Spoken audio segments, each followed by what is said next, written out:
Franck Ferrand raconte sur Radio Classique.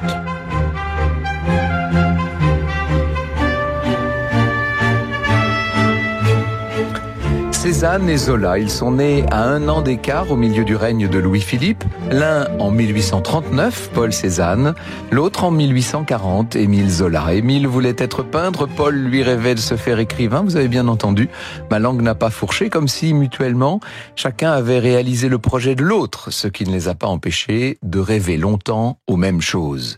Émile Zola, d'origine italienne, comme son nom l'indique, est un enfant unique. C'est le fils d'un ingénieur de travaux publics. Monsieur Zola père est un ancien officier subalterne qui s'est consacré à la construction d'un système d'amener d'eau.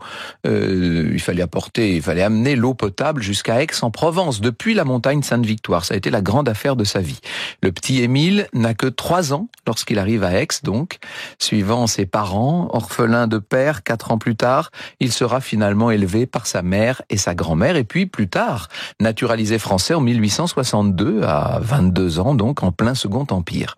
De son enfance et de son adolescence à Aix, Zola toujours conservera une sorte d'amour de la vie, des couleurs, des promenades et des fugues au grand air. Fugues avec l'ami de toujours, et ce dès la classe de 8e, avec son Paul Cézanne. Alors Cézanne, lui, est issu d'un milieu nettement plus bourgeois. Il est fils du banquier Auguste-Louis Cézanne.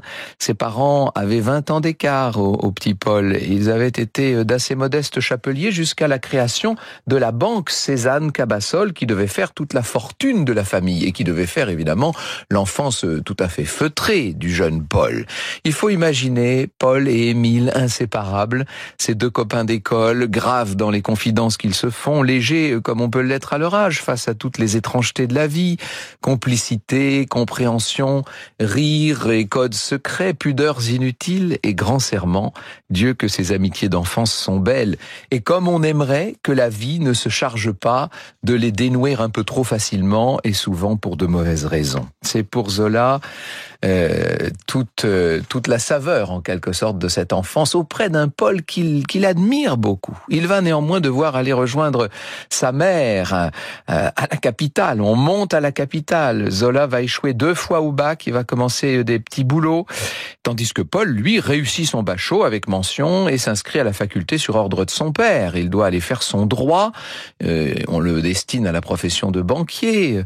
Ça n'empêche pas quand même de suivre en douce des cours de dessin à l'école gratuite d'Aix. Après quoi, Cézanne aussi va quitter son Midi et venir s'installer à Paris, chez la mère de Zola. L'amitié entre ces deux-là paraît indéfectible. L'un et l'autre, Paul comme Émile, sont des bourreaux de travail. Et c'est avec beaucoup de volonté que chacun trace son chemin selon son tempérament. Zola comprend que pour parvenir à une carrière de romancier, il doit écrire dans la presse, multiplier des collaborations personnelles mêlant littérature, politique et beaux-arts. La vie brillante de la capitale n'a bientôt plus de secret pour lui. On le voit fréquenter les rédactions, les théâtres, les galeries, les ateliers d'artistes. Un Parisien endurci, si vous voulez. Ce qui n'est pas du tout le cas de Cézanne, qui de son côté va se décourager et au premier gros obstacle, choisir de retourner au soleil de son Midi, où son père lui trouve sans peine un emploi dans la banque familiale. Franck Ferrand sur Radio Classique. Alors après l'âge de l'amitié vient forcément l'âge des amours. Émile, après de premières amours pas très décisives, va rencontrer Alexandrine Mellet.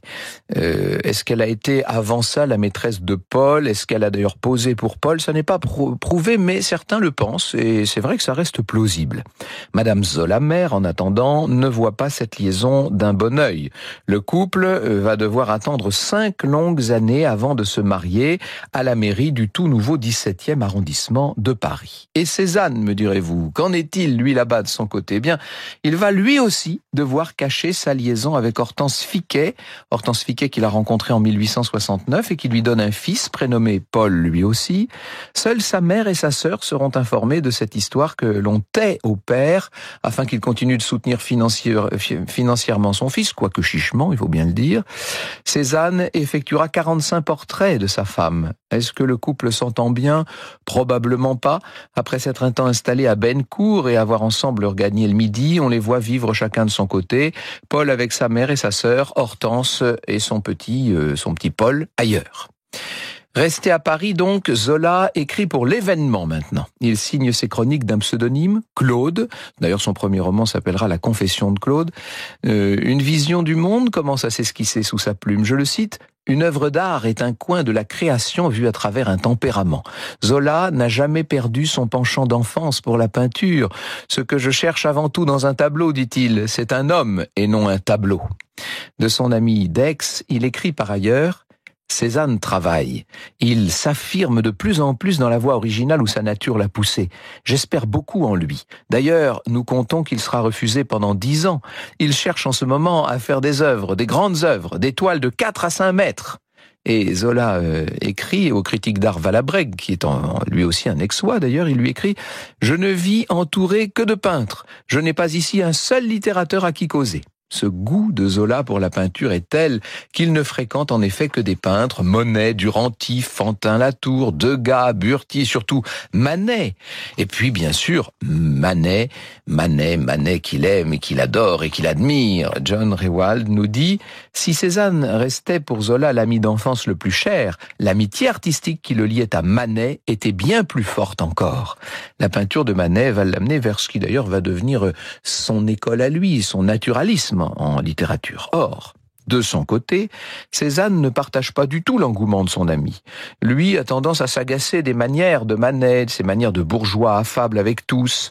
Cézanne, si vous voulez, c'est un peu l'Alceste du misanthrope quand Manet en serait le Philinte, avec les conséquences que cela ne peut manquer d'entraîner. En 1868, Cézanne est refusé au Salon, tandis que le jury accepte Monet, Pissarro, Basile et Renoir.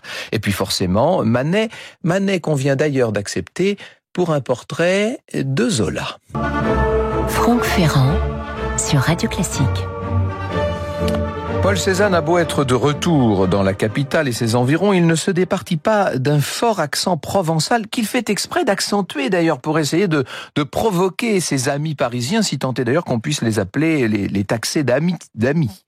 Il écrit à sa mère « Je commence à me trouver plus fort que tous ceux qui m'entourent. Et vous savez que la bonne opinion que j'ai sur mon compte n'est venue qu'à bon escient. » Ah oui, non, il n'est pas fâché avec lui-même du tout. Il est convaincu d'une forme de supériorité intrinsèque, notre Cézanne.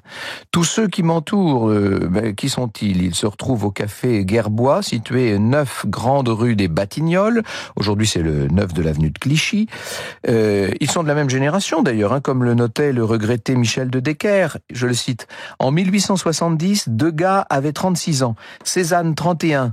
En novembre. Monet en compterait 30, Renoir en avait 29 et Basile, le fils à papa de Montpellier, comme s'il dominait tout le monde de sa haute taille, était le Benjamin de l'équipe à 28 ans seulement. Alors, la grande affaire pour les peintres de cette époque, la grande affaire, c'est de peindre en plein air. Tous s'y mettent.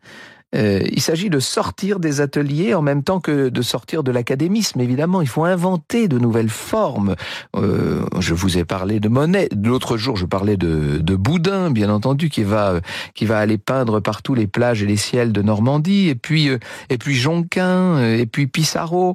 Cézanne se confie à Zola. Il se confie à celui qui a été son ami d'enfance, celui qui est censé le comprendre mieux que quiconque.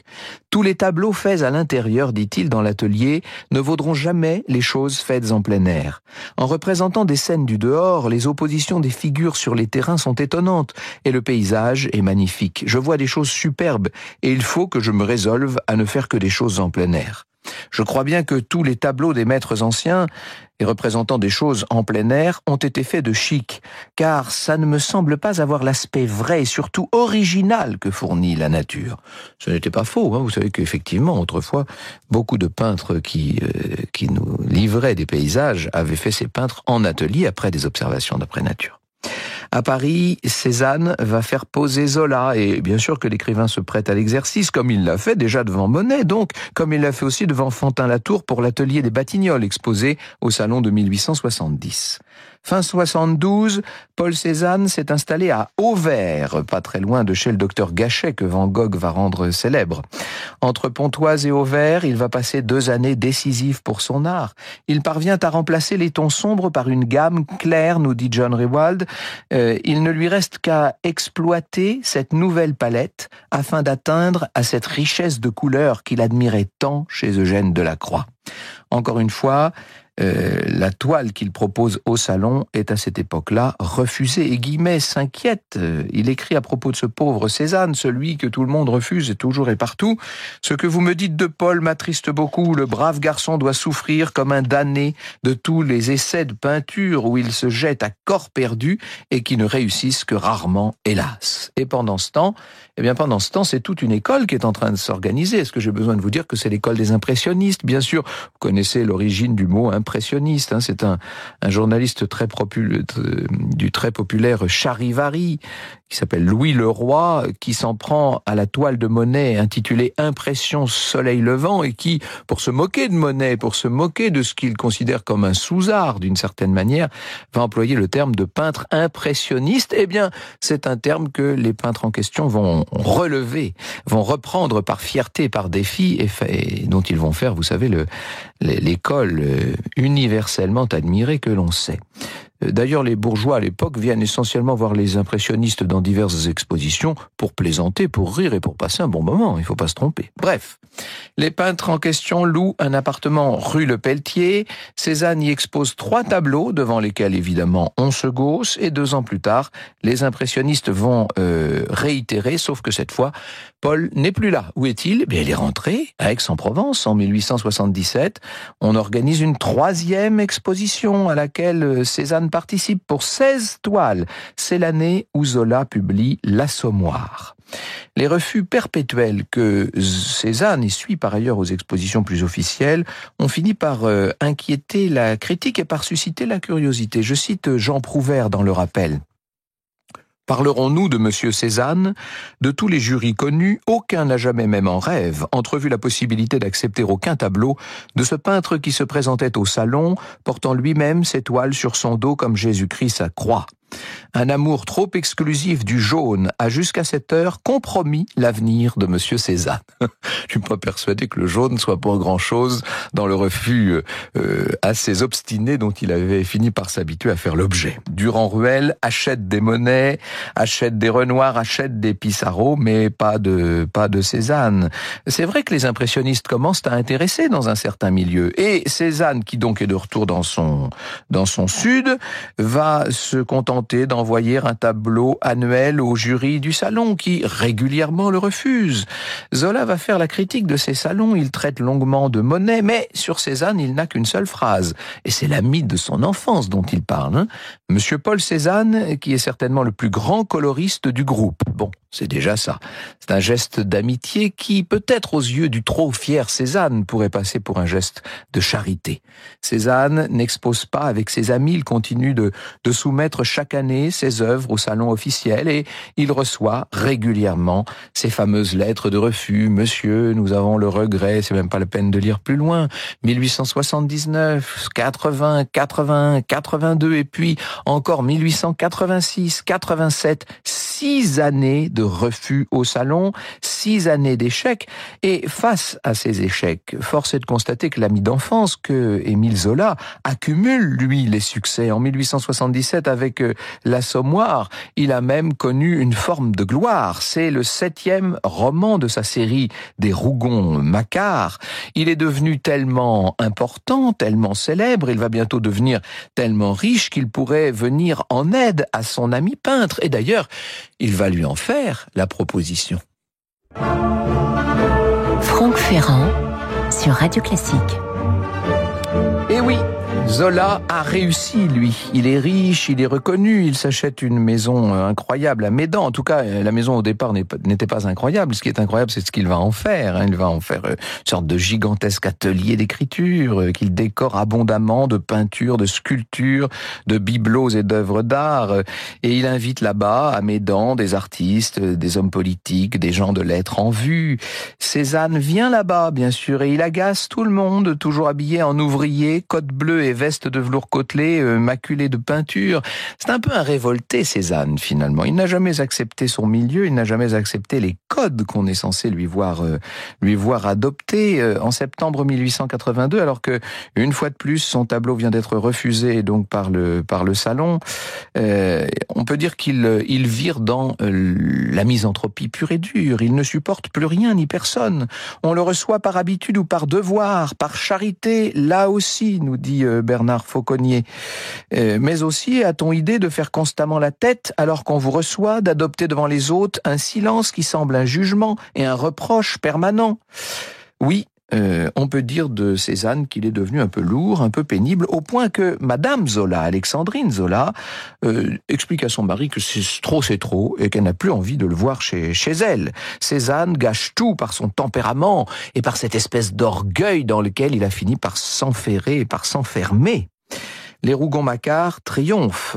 Avec un rythme tout à fait régulier, Zola explore cette fin du 19e siècle à travers une famille, c'est le nom de la série, et à travers tous les grands thèmes, la politique, la religion dans La conquête de Plassans, La faute de l'abbé Mouret, le théâtre dans Nana bien sûr, et la prostitution, et le commerce dans Au bonheur des dames, et le monde ouvrier, la mine dans Germinal, etc., etc. Tandis que Cézanne erre entre Paris et Aix-en-Provence, pris par des difficultés familiales entre sa sœur fraîchement mariée et bigote, sa mère Hortense qui se fait de plus en plus distante, leur fils Paul et les refus systématiques à chaque salon. Enfin, c'est une vie impossible que mène Cézanne, disons-le.